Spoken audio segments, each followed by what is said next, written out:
चला आज मी तुमच्यासोबत शेअर करणार आहे एक सिंपल लुक जो की मी फक्त झुडिओचे प्रोडक्ट्स यूज करणार आहे। इथे मी प्रायमर घेतले आणि छान असं अप्लाय करून घेतलं आहे प्रायमर आणि हे प्रायमर एवढं लाईटवेट आहे ना, खूप छान वाटतं आणि रिलॅक्स फील होतं। त्यानंतर मी कन्सिलर घेतलं आहे, कन्सिलर पण व्यवस्थित लावून घेतलं आणि मी ब्युटी ब्लेंडरनी नाही ब्लेंड करत, मी हातानेच ब्लेंड करते आणि हाताने खूप जास्त छान ब्लेंड होतं। त्यानंतर मी हे झुडिओचं फाउंडेशन यूज केलं होतं। ही स्टिक आहे, ही स्किनला बिलकुल ऑइली पण नाही करत आणि एवढं छान ब्लेंड होतं ना याच्याने आणि इवन टोन पण देतं। आणि झुडिओचीच लिपस्टिक यूज करून मी ब्लश पण अप्लाय केला होता आणि हीच लिपस्टिक म्हणून पण यूज केली होती। सो ही लिपस्टिक पण मॅटची आहे आणि खूप छान आहे आणि ॲज अ ब्लश म्हणून पण तुम्ही याचा यूज करू शकता। त्यानंतर मी हायलायटर लावून घेतलं होतं आणि हे आहे आय शाईन।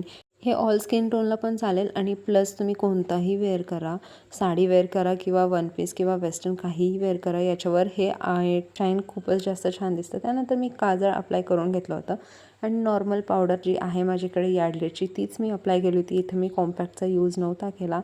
टिकली लावून घेतली होती, इयरिंग्स वेअर करून घेतले होते आणि हेअर्स असे कोम करून घेतले होते आणि ओपन हेअर्समध्ये ना अजूनच छान आपण दिसतो आणि असा होता काहीसा लुक आणि खूप छान झाला होता। भेटूयात नेक्स्ट व्लॉगमध्ये, बाय।